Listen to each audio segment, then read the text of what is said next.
Ein Besuch auf dem Weihnachtsmarkt. Hallo, mein Name ist Lena.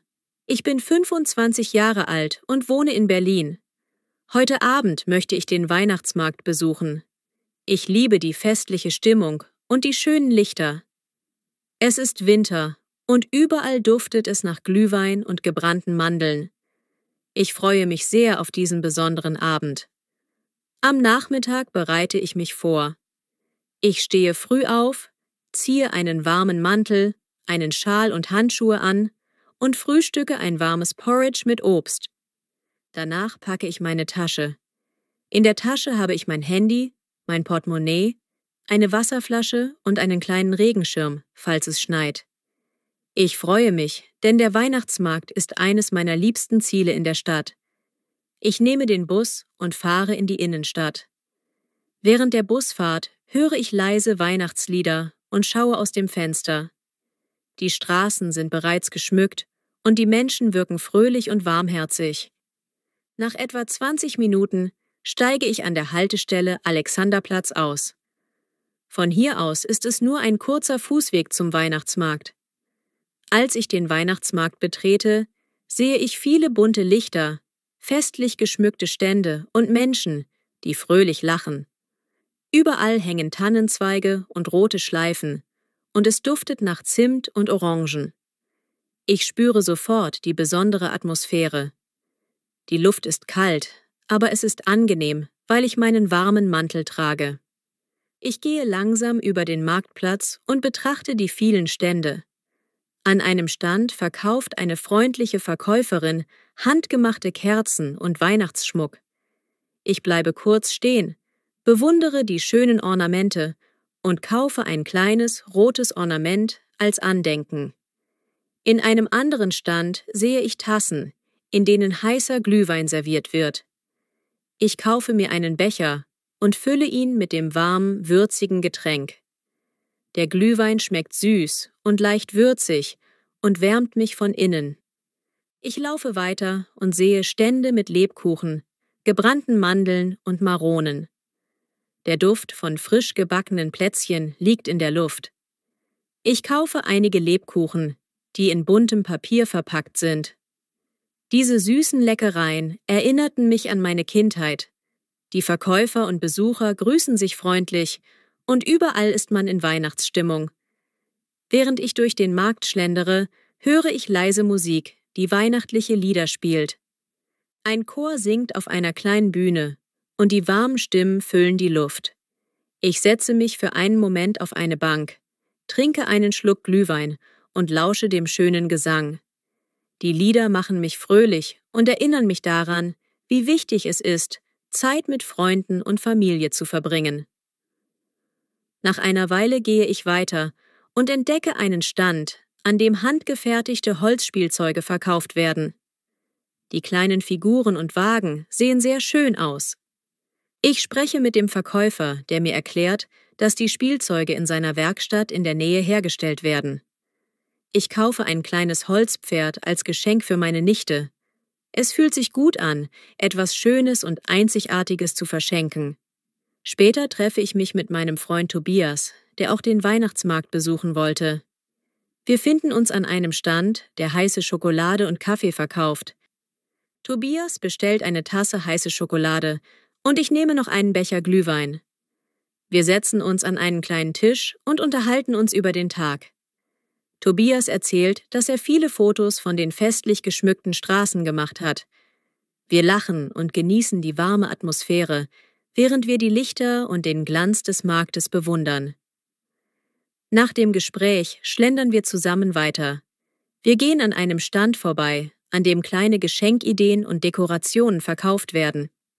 Dort sieht man hübsche Keramikfiguren, selbstgemachte Seifen und weihnachtlichen Schmuck. Tobias zeigt mir einen schönen Anhänger und ich sage, das würde meiner Mutter gefallen.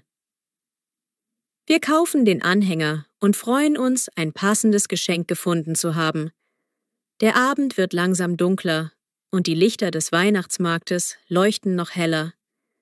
Überall sind Besucher, die sich in dicken Mänteln und warmen Schals über den Markt bewegen. Die Kälte draußen wird durch die warme Beleuchtung und den Duft von Glühwein und gebrannten Mandeln fast vergessen. Tobias und ich beschließen, noch ein paar Fotos zu machen, um die schöne Stimmung festzuhalten. Schließlich trenne ich mich von Tobias, da er mit dem Bus zurückfahren möchte.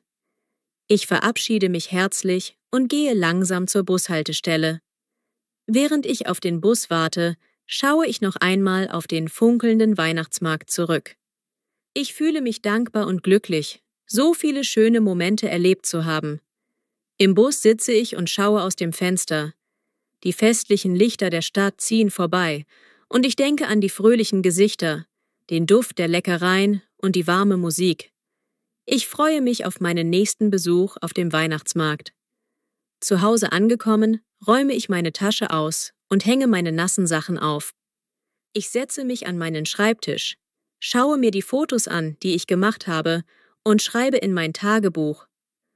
Heute Abend war magisch. Ich habe den Weihnachtsmarkt besucht und viele schöne Eindrücke gesammelt. Der Glühwein, die Lichter, die Musik und die freundlichen Menschen haben diesen Abend zu etwas Besonderem gemacht. Ich freue mich schon auf die nächste Weihnachtszeit. Mit diesen schönen Erinnerungen und einem warmen Gefühl im Herzen gehe ich ins Bett. Bevor ich einschlafe, höre ich in Gedanken noch einmal die leisen Weihnachtslieder und stelle mir den funkelnden Markt vor. Ich träume von einem Fest voller Liebe, Freude und Zusammenhalt. Gute Nacht, lieber Weihnachtsmarkt. Bis zum nächsten Mal. Ein Konzertabend. Hallo, mein Name ist Nina. Ich bin 24 Jahre alt und wohne in Köln. Heute Abend habe ich frei und möchte mit meinen Freunden zu einem Konzert gehen. Ich liebe Musik und freue mich sehr auf diesen Abend. Am Nachmittag wache ich früh auf. Die Sonne scheint und der Himmel ist blau. Ich frühstücke ein Brötchen mit Käse und trinke einen Kaffee. Danach ziehe ich bequeme Kleidung an. Ein T-Shirt, eine Jeans und meine Lieblingssneaker. In meiner Tasche packe ich mein Handy, mein Portemonnaie und ein kleines Notizbuch, um den Abend festzuhalten.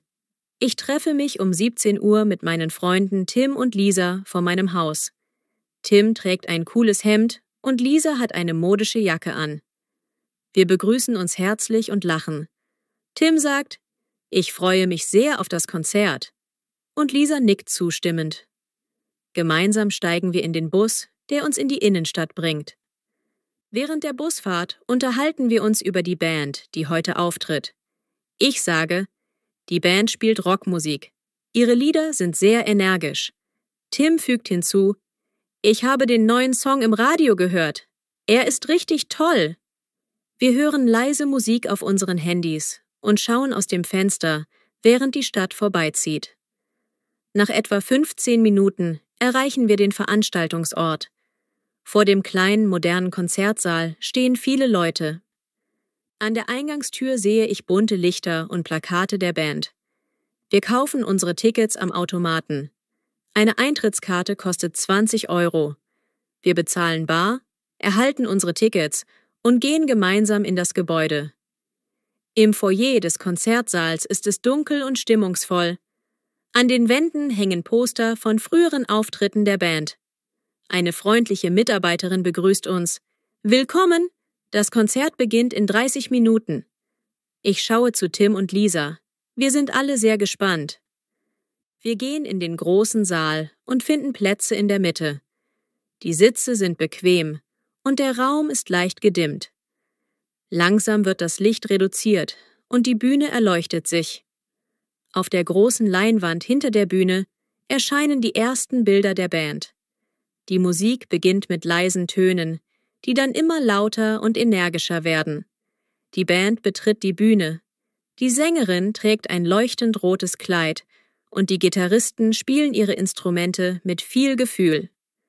Ich spüre sofort die Energie und den Rhythmus.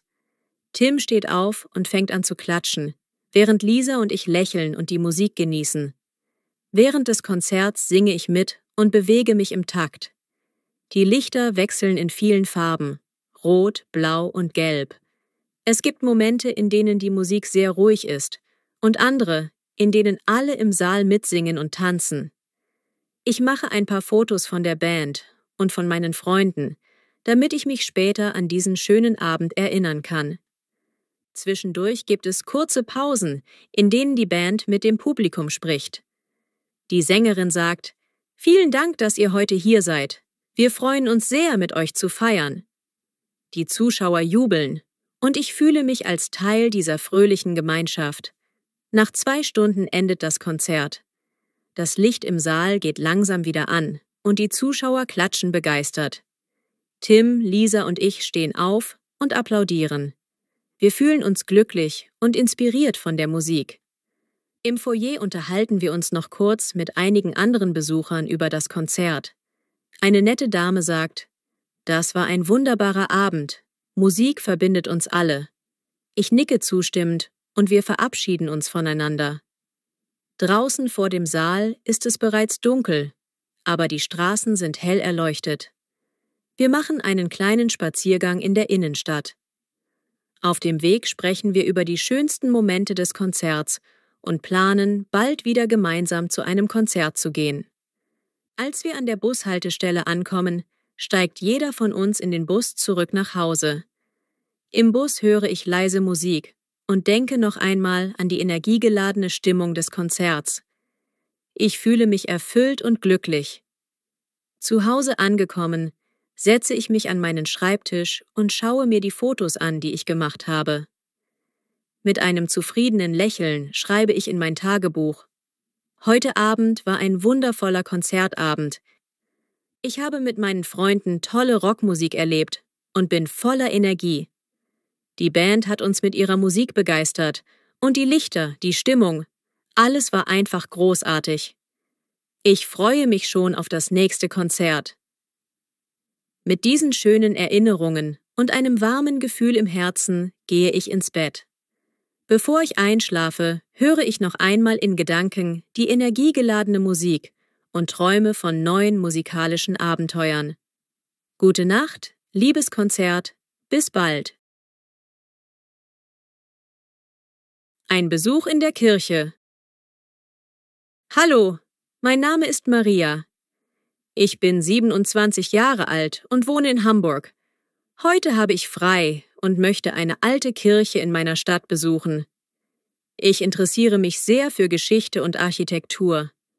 Ich freue mich auf diesen ruhigen und besonderen Tag. Am Morgen wache ich früh auf.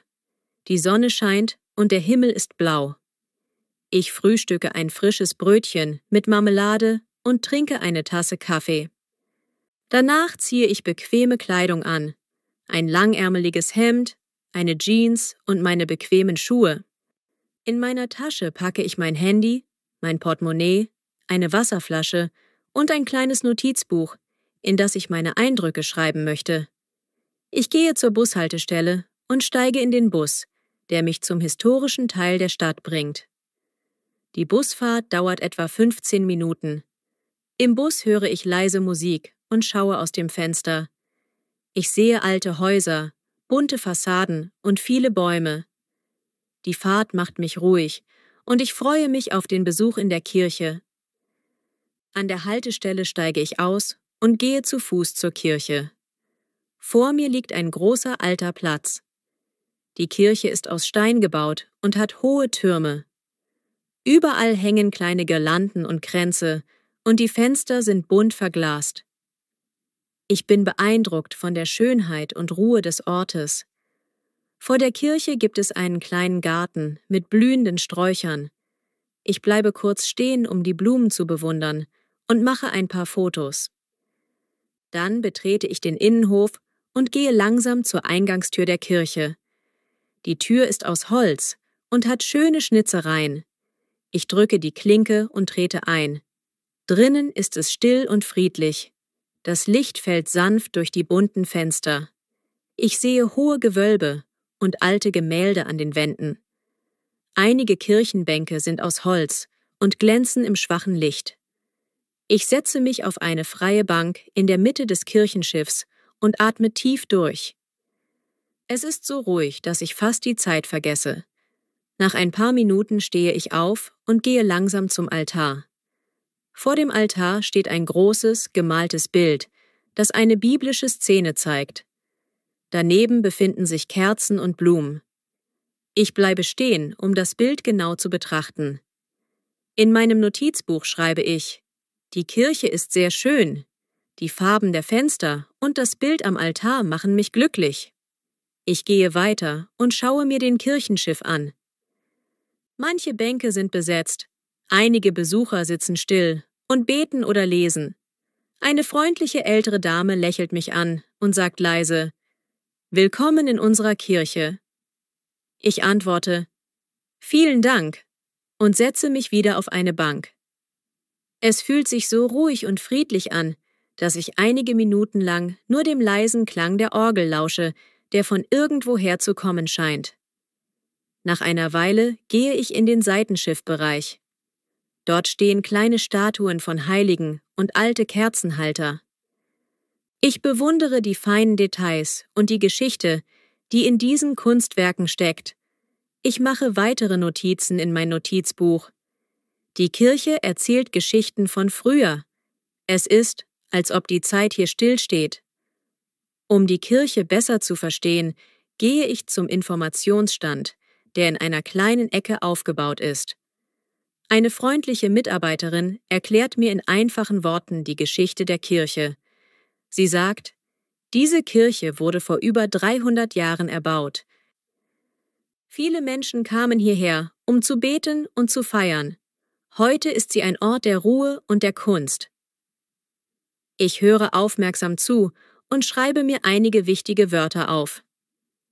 Nachdem ich alle Räume der Kirche besichtigt habe, verlasse ich langsam das Innere und trete wieder in den Garten. Draußen ist es etwas kühler geworden und die Abendsonne taucht alles in ein warmes Licht. Ich gehe noch einmal um den Kirchhof und sehe alte Grabsteine und einen kleinen Brunnen. Einige Menschen spazieren leise zwischen den Bäumen. Ich mache noch ein paar letzte Fotos von diesem friedlichen Ort. Bevor ich die Kirche endgültig verlasse, setze ich mich noch kurz auf eine Bank im Garten. Ich trinke einen Schluck Wasser aus meiner Flasche und denke an die Schönheit und Ruhe, die ich hier erlebt habe. In meinem Notizbuch schreibe ich: Ein Besuch in der Kirche ist wie eine Reise in die Vergangenheit. Es ist ein Ort der Stille, der Geschichte und der Kunst. Ich fühle mich hier sehr wohl. Nach einer Stunde in der Kirche und im Garten gehe ich zurück zur Bushaltestelle. Ich steige in den Bus, der mich zurück in meine Nachbarschaft bringt. Während der Busfahrt schaue ich noch einmal aus dem Fenster und erinnere mich an die schönen Bilder und die ruhige Atmosphäre in der Kirche. Zu Hause angekommen, räume ich meine Tasche aus und setze mich an meinen Schreibtisch. Ich schaue mir die Fotos an, die ich gemacht habe, und lese meine Notizen.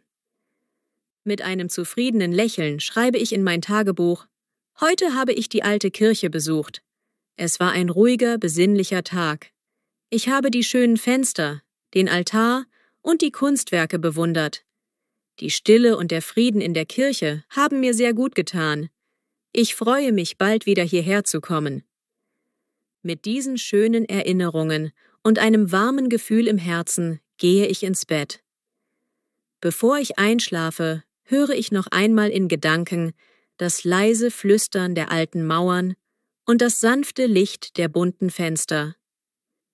Ich träume von weiteren ruhigen Momenten in historischen Orten. Gute Nacht, liebe Kirche. Bis bald. Ein Fußballspiel im Stadion. Hallo, mein Name ist Paul. Ich bin 23 Jahre alt und wohne in Dortmund. Heute ist Samstag und ich freue mich sehr, denn ich gehe zu einem Fußballspiel im Stadion. Fußball ist meine große Leidenschaft und ich kann es kaum erwarten, die Mannschaft live zu sehen. Am Morgen wache ich früh auf. Die Sonne scheint und der Himmel ist blau. Ich frühstücke ein Brötchen mit Käse und trinke einen Kaffee. Danach ziehe ich meine Lieblingsturnschuhe, ein T-Shirt und eine bequeme Hose an. In meiner Tasche packe ich mein Handy, mein Portemonnaie, eine Wasserflasche und mein kleines Notizbuch. Ich möchte während des Spiels ein paar Eindrücke aufschreiben. Um 10 Uhr fahre ich mit dem Bus zum Stadion. Während der Busfahrt höre ich leise Musik und schaue aus dem Fenster. Ich sehe grüne Felder, bunte Häuser und viele Menschen, die auch unterwegs sind. Die Fahrt dauert etwa 20 Minuten. Bald steige ich an der Haltestelle Stadion aus und laufe zum Eingang. Vor dem Stadion sehe ich eine große Menschenmenge. Überall sind bunte Fahnen und Schals und die Fans singen laut. Ich kaufe mein Ticket an einem Automaten. Eine Eintrittskarte kostet 25 Euro. Ich zahle bar und erhalte mein Ticket. Mit einem breiten Lächeln gehe ich in das Stadion. Im Stadion ist es laut und energiegeladen. Viele Fans tragen die Trikots unserer Mannschaft und jubeln. Ich finde einen Platz in der Tribüne. Neben mir sitzen viele sympathische Leute, die ebenfalls aufgeregt sind. Ein älterer Herr neben mir sagt, heute wird unsere Mannschaft sicher gewinnen. Ich nicke und lächle, weil auch ich optimistisch bin. Kurz vor Spielbeginn erklingt die Ansage über die Lautsprecher. Das Spiel beginnt in 5 Minuten. Bitte nehmen Sie Ihre Plätze ein. Die Spannung steigt und ich spüre das Herzklopfen in meiner Brust. Dann beginnt das Spiel. Die Mannschaft läuft auf den Rasen und der Schiedsrichter pfeift. Sofort bricht das Spiel in hoher Geschwindigkeit aus. Ich feuere lautstark unsere Mannschaft an. Los, los, los! Die Fans singen und jubeln gemeinsam. Jeder Pass, jeder Schuss wird von den Fans mit Begeisterung begleitet. In der ersten Spielhälfte zeigt unsere Mannschaft viel Einsatz.